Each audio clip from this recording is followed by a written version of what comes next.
Hello student, मैं मनीष। स्वागत है मेरा यूट्यूब चैनल एग्रीकल्चर ज्ञान गंगा में। तो आज से हम लोग जेनेटिक्स का जो पोर्शन है, जेनेटिक्स का पोर्शन स्टार्ट करेंगे। ठीक है, तो आज से हम लोग जेनेटिक्स का पोर्शन देखेंगे जो बेहद ही बेसिक पोर्शन से स्टार्ट करेंगे, जिसमें आपको बहुत ही आसान हो जाएगा जेनेटिक्स को समझने के लिए, और कुछ भी रटना इसमें नहीं पड़ेगा। ठीक है, तो आपको अब कुछ भी दिक्कत नहीं आएंगे। जेनेटिक्स को हम ऐसा लेकर चलेंगे, पूरे जीरो लेवल से चलेंगे। ठीक है, जो पूरे तरह से आपको जेनेटिक्स और प्लांट ब्रीडिंग जो है बेसिकली समझ में आना चालू हो जाएगा। ठीक है, तो आज हम लोग बेसिकली हिस्ट्री देखेंगे। ठीक है, तो आज हम लोग जो हिस्ट्री देखेंगे, इससे कहीं भी बाहर कॉम्पिटेटिव एग्जाम में इससे कहीं जेनेटिक्स में कोई भी हिस्ट्री नहीं आएगा। ठीक है, तो चलिए आज हम लोग हिस्ट्री देखेंगे। उसके बाद हिस्ट्री के बाद हम लोग सेल जो होता है सेल देखेंगे, सेल के बारे में देखेंगे और सेल डिवीजन के बारे में देखेंगे। उसके बाद जो होता है हम लोग टर्म जो होता है जेनेटिक्स में बेसिकली जो टर्म्स यूज होते हैं वो सब देखेंगे। तो बेसिकली एक सीरीज में लेकर चलेंगे, जिससे आपको पूरी तरह से जेनेटिक्स समझ में आएगा ही आएगा। ठीक है, तो चलिए हम लोग का आज का पहला जो है हिस्ट्री के बारे में स्टार्ट करते हैं। जो आज का हिस्ट्री पोर्शन हम लोग जेनेटिक्स में वो स्टार्ट करते हैं। ठीक है, तो आपको अगर वीडियो अच्छा लगेगा तो वीडियो को लाइक और चैनल को सब्सक्राइब जरूर कर दीजिएगा, ताकि हम लोग और वीडियो आकर आते रहें लेकर, आपके मोटिवेशन से हम लोग को मोटिवेशन मिलते रहे आपके इस लाइक और सब्सक्राइब से। तो चलिए स्टार्ट करते हैं। तो देखिए हमारा फर्स्ट जो हिस्ट्री पढ़ते हैं। ठीक है, जो था इन 1485 में एल डी वेंसी ने क्या किया था। 1485 में एल डी वेंसी ने इन 1485 मतलब 1485 में एल डी वेंसी ने क्या किया था, रिकमेंडेड किया था use of lens for viewing small object. मतलब किसी भी स्मॉल ऑब्जेक्ट को देखने के लिए 1485 में एल डी वेंसी ने क्या किया था, रिकमेंडेड किया था। ठीक है, कि हम लोग किसी को मतलब कि लेंस का रिकमेंडेड किया था, यूज ऑफ लेंस का यूज करने के लिए, जो कि बहुत ही स्मॉल जो व्यू होंगे उसको लेंस से यूज कर देखने के लिए जो होता है रिकमेंडेड किया था। उसके बाद 1590 ईस्वी में क्या था, जेड जॉनसन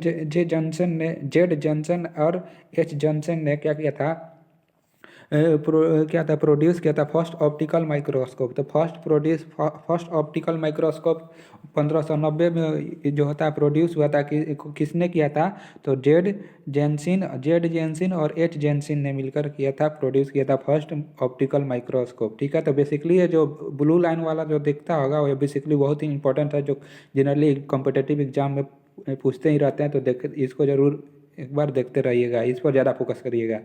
और 1665 में आर हुक ने क्या किया था, टर्म दिया था सेल। तो सेल का टर्म किसने दिया था, तो 1665 में हुक ने दिया था। ठीक है, किससे डिस्क्राइब किया था, कॉर्क सेल को। और किसके बारे में डिस्क्राइब किया था, तो कॉर्क सेल को। तो कॉर्क सेल को डिस्क्राइब करने वाला सेल टर्म देने वाले आर हुक थे। जब कब दिए थे, 1665 ईस्वी में दिए थे। ठीक है, अब आगे बोल रहा था 1668 ईस्वी में एफ रेडिट थे डिस्कवर किया था theory of spontaneous generation of migrate. जो मैगेट्स पे जो है ना, थ्योरी ऑफ स्पॉन्टेनियस जनरेशन इन्होंने डिस्कवर किया था। Basically theory of spontaneous generation होता है कि मतलब जो बताता है कि जो भी लिविंग ऑर्गेनिज्म है, जो भी लिविंग ऑर्गेनिज्म हमारे अर्थ में मौजूद हैं, वो नॉन लिविंग ऑर्गेनिज्म से मिलकर बने हुए हैं। ठीक है, तो इसके बारे में भी हम लोग डिटेल चर्चा करेंगे। ठीक है, फिलहाल हम लोग हिस्ट्री देख रहे हैं, तो हिस्ट्री पे फोकस करते हैं।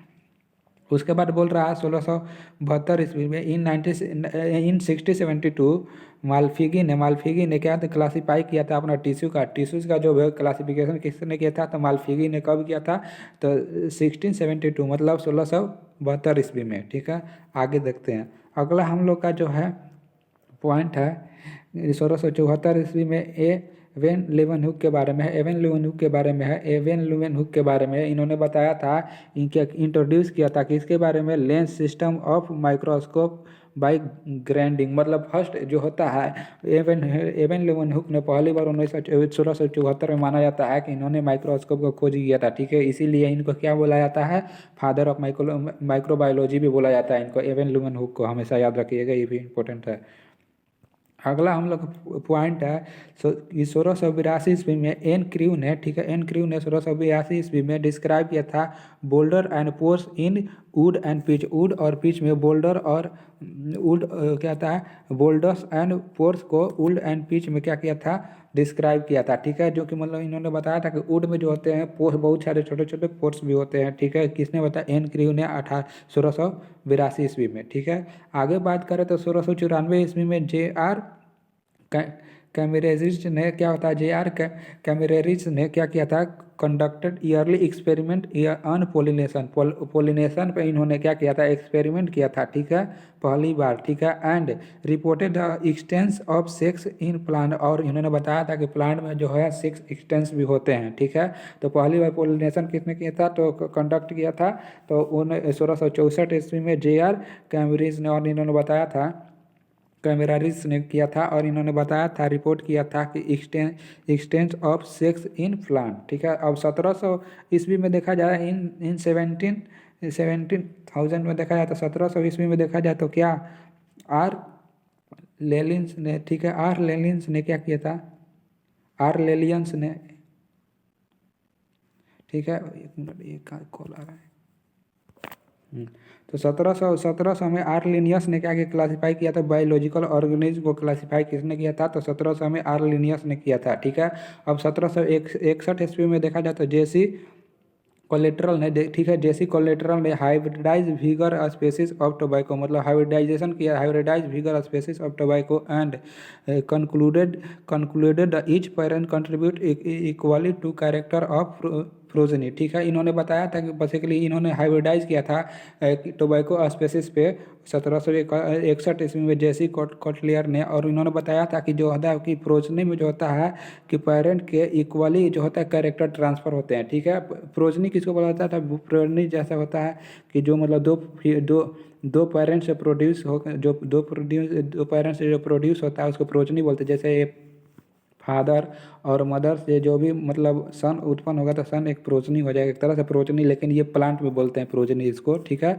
तो ये जो दो प्लांट से एक नया प्लांट मतलब बनता है, इसको जो नया सीड आता है उसको प्रोजनी सीड बोलते हैं। तो इसमें क्या होता है कि दोनों का जो होता है, दोनों का कैरेक्टर सेम ही रहता है, मतलब इक्वली जो होता है कंट्रीब्यूट होता है दोनों का कैरेक्टर इसमें, ठीक है, प्रोजनी में।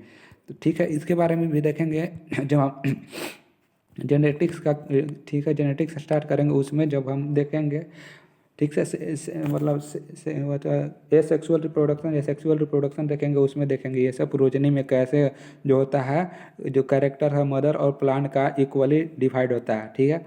अब बोल रहा है कि 1779 में, ठीक है, इन 1779 CF वुल्फर ने बताया था कि फाउंडर ऑफ एम्ब्रियोलॉजी, ठीक है, फाउंडर ऑफ एम्ब्रियोलॉजी किसको बोलते हैं, CF उल्फ को बोलते हैं, CF उल्फ को बोलते हैं। जो कब किया था, ठीक है, तो 1779 में CF उल्फ ने फाउंडर माना जाता है, ठीक है, फाउंडर माना जाता है एम्ब्रियोलॉजी का। तो हमेशा ये भी इंपॉर्टेंट पॉइंट है, ये भी है, ठीक है, तो देखते रहिएगा, इंपॉर्टेंट ये सब पॉइंट है। आगे बोल रहा है कि 1809 ईस्वी में जीबी लेमार्क जो थे, ठीक है, जीबी लेमार्क जो 1809 ईस्वी में कोनाइड कौन सा वर्ड दिए थे, बायोलॉजी वर्ड दिए थे, और and stress the importance of cell in living, ठीक है, और इन्होंने बताया था सेल का लिविंग ऑर्गेनिज्म में। He put forth theory of inheritance और एक्वायर कैरेक्टर, ठीक है, इन्होंने क्या किया था, पुट किया था forth theory of inheritance and acquire character में। और पहली बार जो होता है किसने वर्ड दिया था, बायोलॉजी का टर्म जेबी लेमार्क ने दिया था। इन्होंने 1809 में जेबी लेमार्क ने कौन टर्म बायोलॉजी दिया था, और इन्होंने बताया था इम्पोर्टेंट लिविंग सेल का इंपॉर्टेंस बताया था लिविंग ऑर्गेनिज्म में, और क्या किया था, पुट किया था फोर्थ थ्योरी ऑफ इनहेरिटेंस और एक्वायर कैरेक्टर, ठीक है। अब आगे बात किया था तो 1824 में डॉर्चेट ने, ठीक है, 1824 में डॉर्चेट ने शो किया था, क्या शो किया था, so that all parent and animal are composite of cell. उन्होंने 1824 में डॉर्चेट ने बताया था कि जो भी सभी जो भी पेरेंट हैं, ठीक है, जो है पेरेंट जो प्लांट और एनिमल है, वो प्लांट जो बेसिकली प्लांट और एनिमल है वो सेल से मतलब मिलकर बने हुए हैं, किन्होंने बताया था, तो डॉर्चेट ने बताया था 1824 में, ठीक है। अब 1825 ईस्वी में FV रेस्पाइल ने बताया था, 1825 ईस्वी में SV रेस्पाइल ने बताया क्या डेवलप किया था, द फॉरेन सेक्रेशन टेक्निक, ठीक है, फॉरेन सेक्शन टेक्निक जो है था डेवलप किया था, and use iodine for detection of star, और आयोडीन का डिटेक्शन स्टार से मतलब स्टार का डिटेक्शन से मतलब आयोडीन से यूज किया था फॉर डिटेक्शन ऑफ स्टार्ट और इन्होंने डेवलप किया था फॉरेन सेक्शन टेक्निक। ठीक है, अब देखा जाए 1835 ईस्वी में 1835 ईस्वी में एच वोन मोहिल ने 1835 ईस्वी में एच वोन मोहिल ने इम्फेसाइज किया था द इम्पोर्टेंस ऑफ प्रोटोप्लाज्म का इम्फेसाइज किया था, मतलब प्रोटोप्लाज्म पर बल दिया था एंड डिस्क्राइब सेल डिवीजन के बारे में डिस्क्राइब किया था। किसने? तो एच वोन मोहिल ने 1835 ईस्वी में।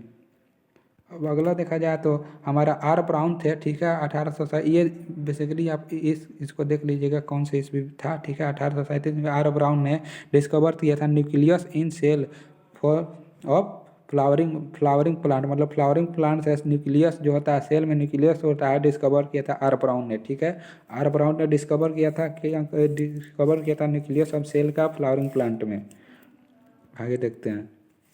अब बोल रहा है 1885 ईस्वी में ए एफ डब्ल्यू सिम्फियर ने 1800 कौन से ईस्वी में? 1885 ईस्वी में AF सिम्फियर ने इंट्रोड्यूस किया था टर्म प्लास्टिक जो टर्म था उन्होंने इंट्रोड्यूस किया था। किन्होंने? AF सिम्फियर ने 1885 में। 1888 ईस्वी में TH ब्रोवरी ने क्या किया था? सेंट्रोसोम जो था टर्म दिया था। ठीक है, उसके बाद 1888 में फिर डब्ल्यू वेल्डेयर ने कोनाइड किया था क्रोमोसोम जो टर्म था उन्होंने कोनाइड किया था। और सेंट्रोसोम TH ब्रेवरी ने 1888 में कोनाइड टर्म दिया था। 1888 में डब्ल्यू वेल्डेयर ने टर्म क्रोमोसोम दिया था। ठीक है, उसके बाद 1892 ईस्वी में इन 1892 ओ हर्टविग जो थे क्या किया था? इन्होंने प्रपोज किया था the protoplasm theory of inheritance. ठीक है, तो प्रोटोप्लाज्म थ्योरी ऑफ इनहेरिटेंस किसने दिया था? तो वो हर्टविग ने दिया था 1892 ईस्वी में। हमेशा याद रखिएगा, ये भी इंपॉर्टेंट पॉइंट है। ठीक है, ये प्रोटोप्लाज्म थ्योरी ऑफ इनहेरिटेंस क्या होता है इसको भी हम लोग समझेंगे जब सेल स्ट्रक्चर या सेल थ्योरी पढ़ेंगे उसमें। ठीक है, 1892 में जे रॉकेट जो थे 1892 में जे रॉकेट ने डिस्क्राइब किया था लैंप ब्रश क्रोमोसोम। ठीक है, क्या? Lamp brush chromosome in oocytes of shark में लैंप ब्रश जो होता है क्रोमोसोम किसने मतलब डिस्क्राइब किया था? तो जे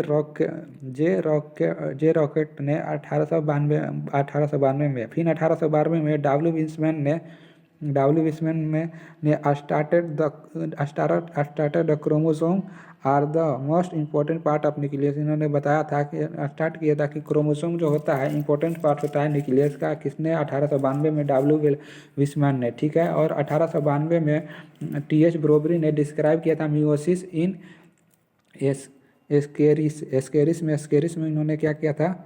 एस्केरिस में इन्होंने मियोसिस डिस्क्राइब किया था TH ब्रोवरी ने 1892 में। हमेशा याद रखिएगा।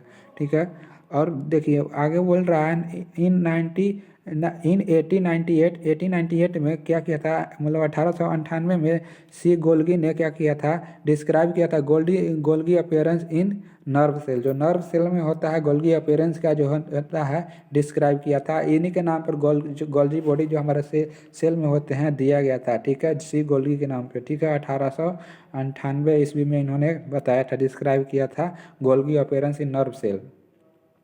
अगला पॉइंट देखा जाए तो 1898 ईस्वी में सी वेंडा ने डिस्कवर किया था mitochondria in spermatozoa and other cell में। स्पर्मेटोजुआ और अदर सेल में डिस्क्राइब किया था माइटोकॉन्ड्रिया का डिस्कवर किया था माइटोकॉन्ड्रिया का किसमें? स्पर्मेटोजुआ एंड अदर सेल में सी वेंडा ने। हमेशा याद रखिएगा, ये भी इंपॉर्टेंट पॉइंट में। कब किया था? तो 1898 में। ठीक है, इतना नोट कर लीजिए, उसके बाद आगे चलते हैं हम लोग।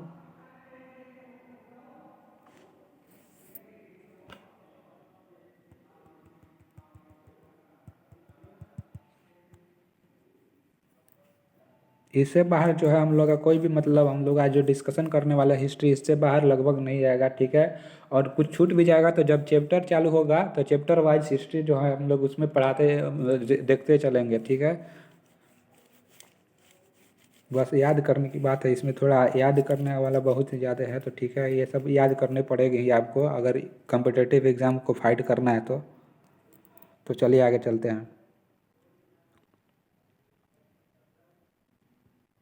अब देखिए 1899 में एस एल्टमैन ने 1899 ईस्वी में एस एल्टमैन ने क्या था न्यूक्लिक एसिड टर्म जो होता है दिया था। Nucleic acid term S Altman ने 1899 ईस्वी में न्यूक्लिक एसिड टर्म दिया था। उसके बाद 1900 ईस्वी में सीई कॉरेंस और एच डी वैरी और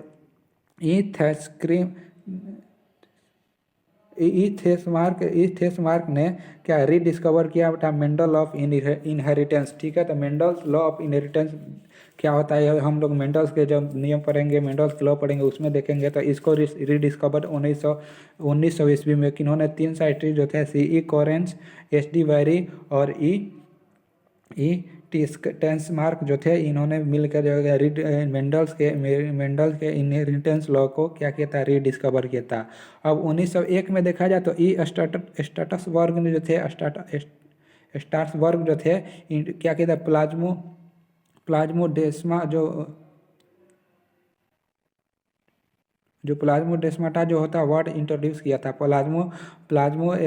प्लाज्मोडेस्माटा जो था प्लाज्मोडेस्माटा जो टर्म था इन्होंने क्या था स्टार्सबर्ग ने 1901 में जो होता इंट्रोड्यूस किया था। उसके बाद हमारा आता है 1909 में सीई क्लंग जो थे क्लंग जो थे 1902 ईस्वी में क्या कहता है आइडेंटिफाई किया था सेक्स क्रोमोसोम इन बग। ठीक है, सेक्स क्रोमोसोम इन बग में 1902 में सीई क्लंग जो थे आइडेंटिफाई किया था सेक्स क्रोमोसोम इन बग में 1902 ईस्वी में। फिर 1902 ईस्वी में एच डी वैरी ने टर्म दिया था म्यूटेशन। हमेशा याद रखिएगा, ये इंपॉर्टेंस लाइन है। ठीक है, एच डी वैरी ने 1902 ईस्वी में कौन सा टर्म दिया था म्यूटेशन। ठीक है, अब आगे देखा जाए म्यूटेशन क्या होता है वो भी देखेंगे आगे आने वाले चैप्टर्स में। ठीक है, उसके बाद 1902 में क्या था एम एस स्टोन ने और टी एच ब्रोबरी ने प्रपोजिट किया था the chromosome theory of inheritance. ठीक है, क्रोमोसोम थ्योरी ऑफ हेरिटेंस किसने बताया प्रपोज किसने किया था तो डब्ल्यू.एच. स्टोन और टी.एच. बेरी ने 1902 ईस्वी में। और आइडेंटिफाई किया था chromosome as a carrier of genetic material. और बताया था इन्होंने आइडेंटिफाई किया था कि जो क्रोमोसोम है वह एक कैरियर है जेनेटिक मटेरियल का। मतलब जेनेटिक मटेरियल का ढोने का काम करता है क्रोमोसोम, मतलब जो जेनेटिक मटेरियल होता है क्रोमोसोम में प्रेजेंट रहता है। ठीक है, अब 1903 में 1903 ईस्वी में डब्ल्यू वेलेंडियर ने प्रूव किया था centromere as a chromosomal region with centromere जो होता है क्या होता है क्रोमोसोमल रीजन होता है with the spindle fibre become disappear during.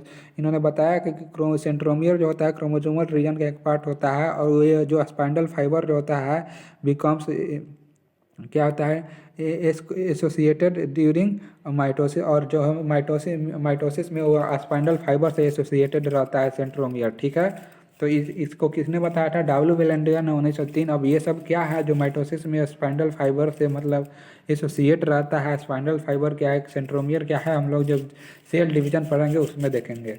ठीक है, अब देखिए 1905 में एल क्यूनेट ने, ठीक है 1905 ईस्वी में एल क्यूनेट ने डिस्कवर किया था लीथल जीन का इफेक्टिव कोट कलर इन माइस। जो लीथल जीन होता है इफेक्टिव कोट कलर इन माइस, जो माइस में इफेक्टिव कोट कलर है उसमें क्या होता है डिस्कवर किया था लीथल जीन का। देखो ठीक है, एल क्यूनेट लीथल जीन 1905 में। ठीक है, लीथल जीन बेसिकली वैसा जीन को बोलते हैं जिससे क्या होता है कोई स्पीसीज जो होता है डेड हो जाता है इस जीन की वजह से। ठीक है, या तो एम्ब्रियो स्टेज में ही डेड हो जाएगा या अगर जेनेटिक्स में पीढ़ी मतलब ये लीथल जीन ट्रांसफ़र होते जा रहा है पीढ़ी दर पीढ़ी, तब उसके वजह से क्या होता है जो होता है डेड हो जाता है इसके वजह से ऑर्गेनिज्म। तो ठीक है, ये लीथल जीन के बारे में हम लोग जानेंगे।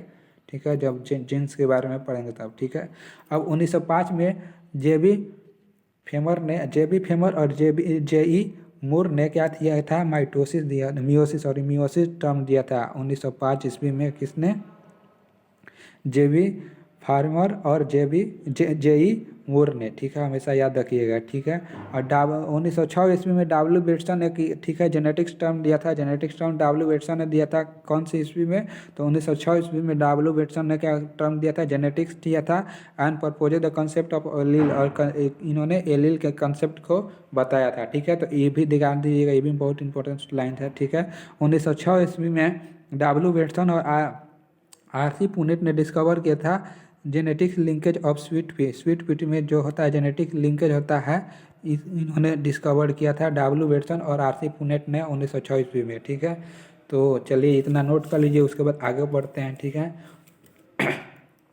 ठीक है, तो जेनेटिक्स में जो जीन्स और एलील होते हैं इनमें बहुत सारे लोग कंफ्यूज हो जाते हैं। ठीक है, तो जब हम लोग जब जेनेटिक्स का जो टर्म जो यूज होता है उसमें पढ़ेंगे कि जीन क्या होता है, एलील क्या होता है, ठीक है, क्रोमोसोम क्या होता है, ये सब उसमें टर्म देखेंगे, जिससे आपका जो जेनेटिक्स का बेसिक पोर्शन है बहुत ही अच्छा से कंप्लीट हो जाएगा। नेक्स्ट देखते हैं। हाँ, अब बोल रहा है कि 1906 में W.L. जोहानसन ने 1906 ईस्वी में W.L. जोहानसन ने टर्म दिया था। कौन कौन सा टर्म दिया था?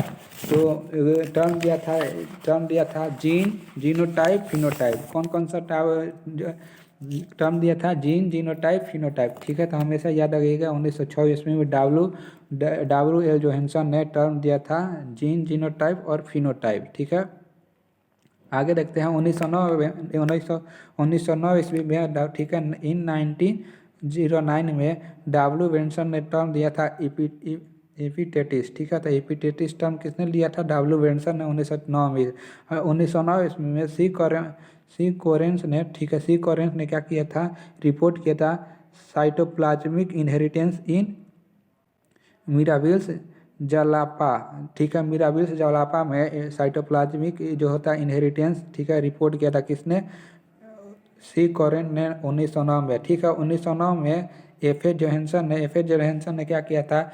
Indicate that chiasmata are produce by exchange between non sister chromatid of homologous chromosome. इन्होंने इंट्रोड्यूस किया था काइसोमाटा, जो काइसोमाटा का प्रोडक्शन होता है एक्सचेंज किसके एक्सचेंज से होता है? तो non sister chromatid of homologous chromosome की वजह से होता है। ठीक है, तो इसके बारे में एफ.ए. जोहानसन ने 1909 में बताया था। ये भी इम्पोर्टेंस है। ठीक है, 1910 ईस्वी में 1910 ईस्वी में T.H. मॉर्गन ने स्टडी किया था crossing over and recombination in Drosophila and consider the term crossing over. तो ये भी इंपॉर्टेंस है कि पूछ लेता है एग्जाम में कि क्रॉसिंग ओवर टर्म जो था किसने दिया था? पहली बात 1910 में T.H. मॉर्गन ने दिया था। ठीक है, और इन्होंने किस पे?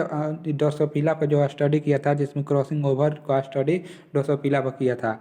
आगे दिया जाए 1910 ईस्वी में एच नील्सन और एहिल ने क्या किया था?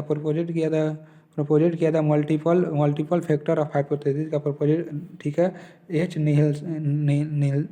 नील्सन एहिल ने 1910 में किया था। ठीक है, 1911 ईस्वी में एच स्टुटवेंट ने क्या किया था? Considered first linkage map in drosophila. ठीक है, constructed first linkage map in drosophila H Sturtevant ने 1911 में। ठीक है, तो इतना नोट कर लीजिए, फिर आगे चलते हैं।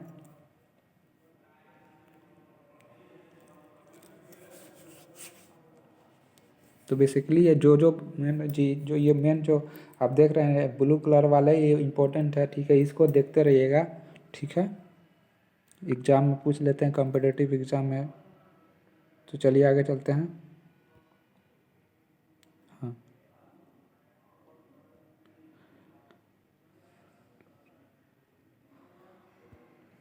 1912 में बात किया जाए तो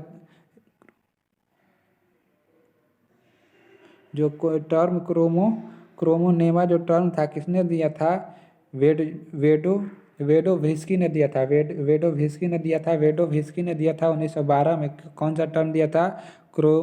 क्रोमोनेमा टर्म दिया था वेडोव्स्की ने 1912 में। ठीक है, अब T.H. मॉर्गन ने 1915 में correlated genetic study with cytoplasmic क्या होता है? Cytological study. He put forth the theory of linkage and sex study sex linkage inheritance in Drosophila. इन्होंने क्या किया था? स्टडी किया था sex linkage inheritance, sex linkage linked inheritance Drosophila में। ठीक है, और थ्योरी क्या था? लिंकेज के थ्योरी के बारे में पुट किया था T.H. मॉर्गन ने 1915 में। अब 1917 में बात किया तो 1917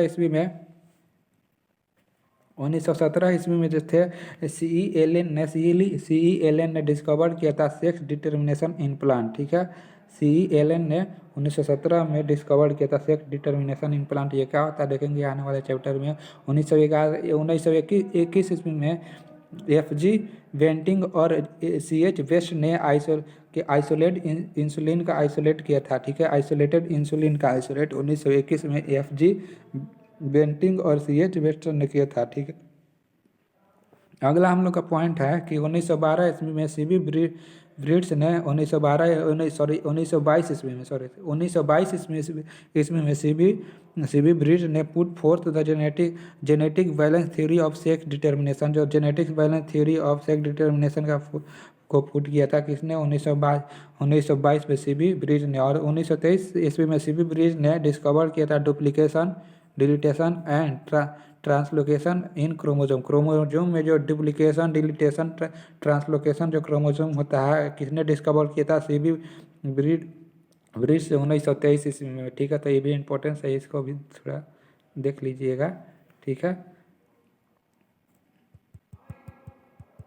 आगे देखते हैं। क्रू ने 1923 ईस्वी में क्रू ने रिपोर्ट किया था complete reversal of sex in hens, ठीक है। Complete reversal of sex in hens ने किसने हेंस में कंप्लीट रिवल्सल ऑफ सेक्स किसने रिपोर्टेड किया था? 1923 में क्रू ने, ठीक है। तो इतना नोट के लिए फिर आगे चलते हैं हम लोग।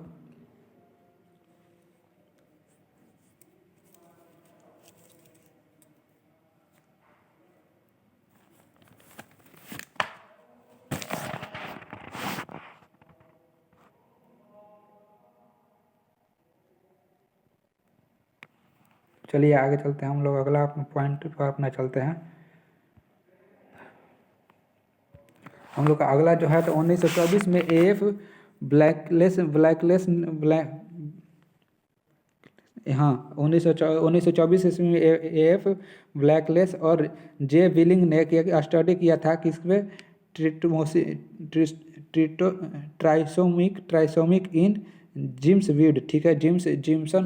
जिम्सम बीच में ट्राइसोमिक होता है उस पर स्टडी किया था AF ब्लैकलेस और J विलिंग्स ने। तो ये इम्पोर्टेंट नहीं है, ठीक है, इस पर ध्यान नहीं देना है।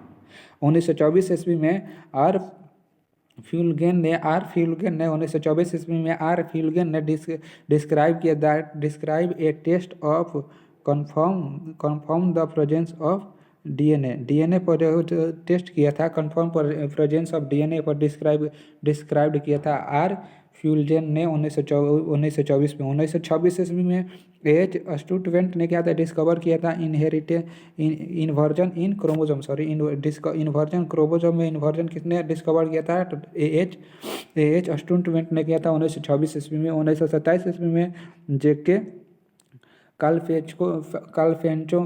काल्फेंचको ने सिंथेसाइज किया था किसका? रैफनो वरासिका का जो होता है सिंथेसाइज किसने किया था? JK कार्पेंटनोस ने 1927 में। 1927 ईस्वी में HG मूलर ने 1927 ईस्वी में HB मूलर ने म्यूटेशन का इंड्यूस किया था ड्रोसोफिला में। किसके हेल्प से? तो एक्सरे के हेल्प से जो होता है ड्रोसोफिला में म्यूटेशन इंड्यूस किया था 1927 ईस्वी में HJ मूलर ने, ठीक है। अब देखिए 1928 ईस्वी में LJ स्टेबलर ने क्या किया था? इंट्रोड्यूस किया था म्यूटेशन इन मेज एंड बार्ले बाई एक्सरे से जो होता है म्यूटेशन जो होता है मेज और बार्ले में इंड्यूस किया था किसने? LJ स्टेबलर ने, ठीक है, 1928 में। तो ये भी इम्पोर्टेंस है, देख लीजिए, दोनों इम्पोर्टेंस है, ठीक है। इतना नोट के लिए फिर आगे चलते हैं, ठीक है। तो बेसिकली आज जो हम लोग देख रहे हैं हिस्ट्री, इसमें इससे कहीं भी बाहर नहीं आएगा। आप ध्यान से तो बस आपको याद करना पड़ेगा, थोड़ा मेहनत करनी पड़ेगी। चलिए आगे चलते हैं कि 1928 ईस्वी में F ग्रिफिथ ने, ठीक है, ग्रिफिथ ने, ठीक है, क्या किया था? F ग्रिफिथ ने एक्सपेरिमेंट कंडक्ट किया था ऑन, ठीक है, ट्रांसफॉर्मेशन इन ठीक है डिप्लोकोकस फिनोमिया पर, ठीक है, क्या एक्सपेरिमेंट जो होता है कंडक्ट किया था, ठीक है। तो ये कोई इंपॉर्टेंट नहीं है, इस पर ज़्यादा ध्यान नहीं देना है। और 1961 इन 1931 सी स्टर्न ने गिव क्या किया था, साइटोलॉजिकल प्रूफ दिया था for crossing over in Drosophila. Crossing over Drosophila में साइटोलॉजिकल प्रूफ जो दिया था, इन्होंने दिया था सी स्टर्न ने 1931 ईस्वी में, ठीक है, स्टर्न ने, ठीक है। अब आगे देखा जाए तो एज क्रेयन एज क्रिएटन, ठीक है, 1931 में देखा जाए तो H Creighton and B M C Clintock ने क्या दिया था, एज क्रिएटन और बी एम सी क्लिंगटन ने 1931 में दिया था, साइटोलॉजिकल प्रूफ दिया था क्रॉसिंग ओवर इन मेज में जो होता है क्रॉसिंग ओवर का साइटोलॉजिकल प्रूफ दिया था इन्होंने, ठीक है, 1931 में।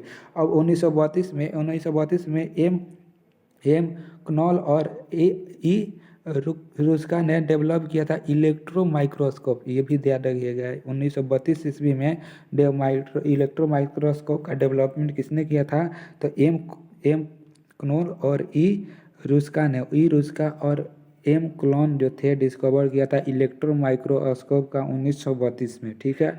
और इन 1933 में रोडस ने जो किया था रिपोर्ट किया था cytoplasmic male sterility in corn में साइटोप्लाज्मिक मेल स्टेरिलिटी किसने बताया था, रोडस ने किया था 1933 में, ठीक है। अब आगे बात किया था 1935 में, तो एफ जो थे कौन था, हाँ, एफ जर्मिक जो थे डेवलप किया था phase construct microscope. Phase construct microscope का डेवलपमेंट जो थे एफ जर्मिके ने किया था, एफ जर्मिके ने किया था 1935 ईस्वी में।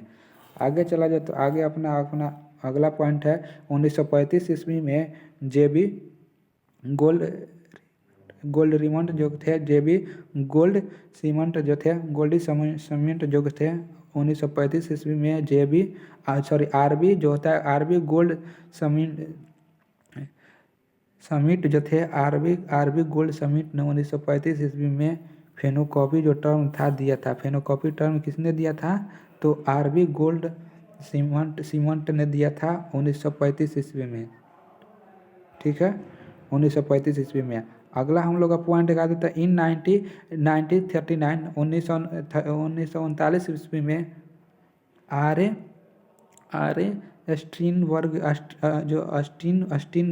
स्टीनबर्ग जो थे इंट्रोड्यूस किया था म्यूटेशन किसमें, एस्पैरिगस स्पेसिस में विच केमिकल से इंड्यूस किया था म्यूटेशन में एस्पैरिगस स्पेसिस में केमिकल के द्वारा 1939 आरे स्टीनबर्ग ने। ये भी इंपॉर्टेंस है, देख लीजिएगा, ठीक है, इतना नोट कर लीजिए पहले।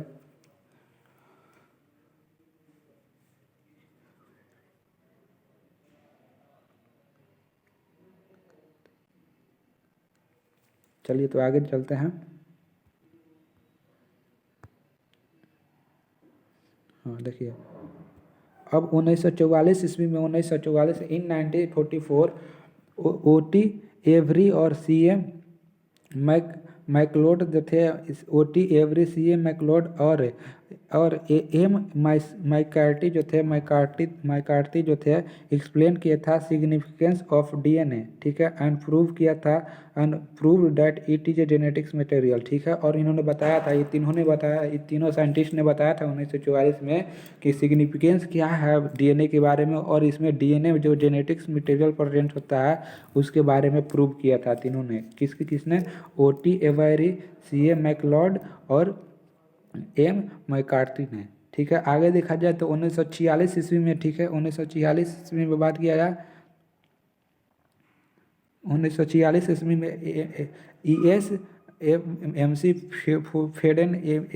एमसी फेडन ईआर स्टार्च और ईआर एच जो एच कौन थे,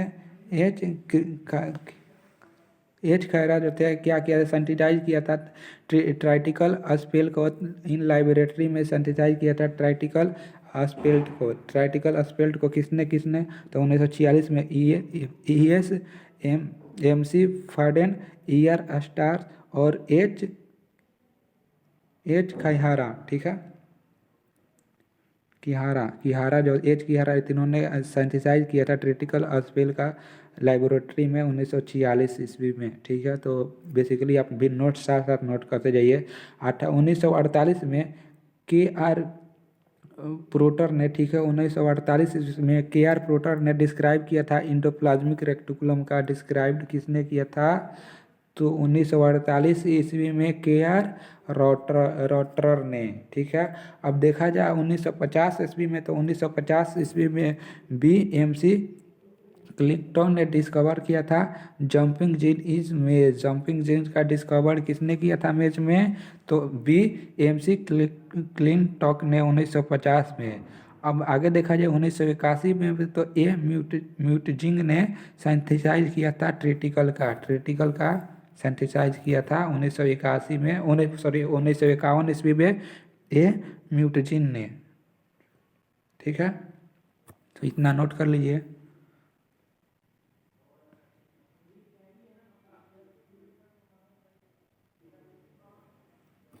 चलिए आगे बढ़ते हैं।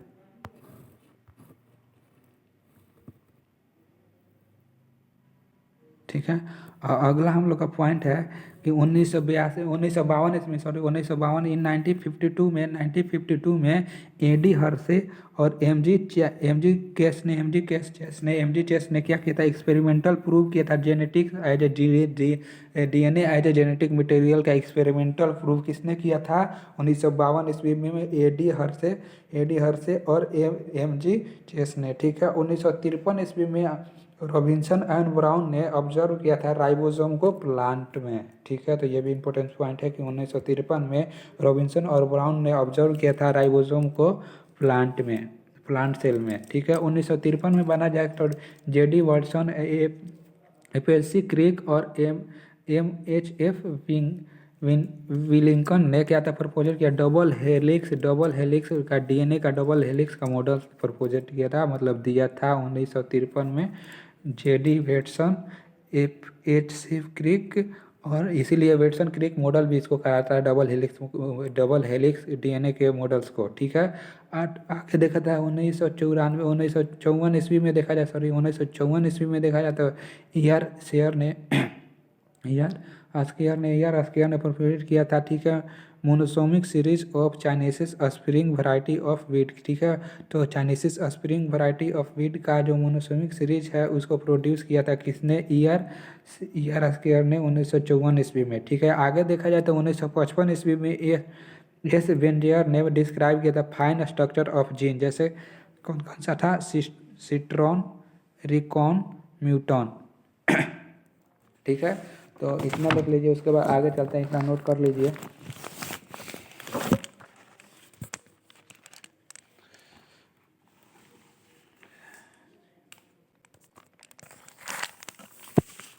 चलिए आगे बढ़ते हैं, हम लोग नेक्स्ट स्लाइड पे चलते हैं।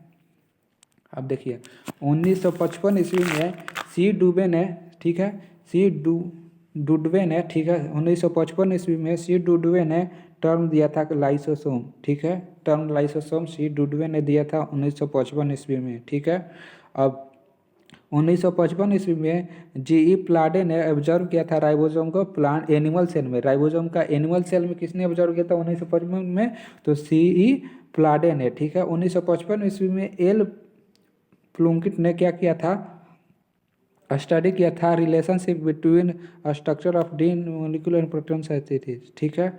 1955 ईस्वी में, बेसिकली 1955 ईस्वी में इन्होंने जो था कि क्या structure of DNA molecules and protein synthesis के बारे में रिलेशनशिप स्टडी किया था एल प्यूलिंग ने 1955 में, ठीक है। आगे बात किया तो 1958 में जेई प्लाडे, ईएल टट्टून और एल लीडरबर्ग ने क्या किया, पुट किया था fourth the one gene one enzyme hypothesis, put किया था क्या, one gene one enzyme hypothesis 1958 में सीई बीडल और E.L. तुतुंग और जे लेडबर्ग ने, ठीक है। वो आगे बात किया जाए तो आगे 1958 ईस्वी में FHC क्रिक ने, ठीक है, 1858 ईस्वी में मतलब इन 1958 FHC क्रिक ने एक्सप्लेन किया था central dogma of molecular biology, ठीक है। Central dogma of molecular biology को एक्सप्लेन किसने किया था 1998 में, तो FHC क्रिक ने, ठीक है। आगे देखा जाए तो 1958 फिर 1958 में बात किया जाए तो MS मेसेलन और F.W. स्टालिन ने प्रूव्ड किया था experimentally the DNA replicate bye semi conservative mechanism, जो DNA का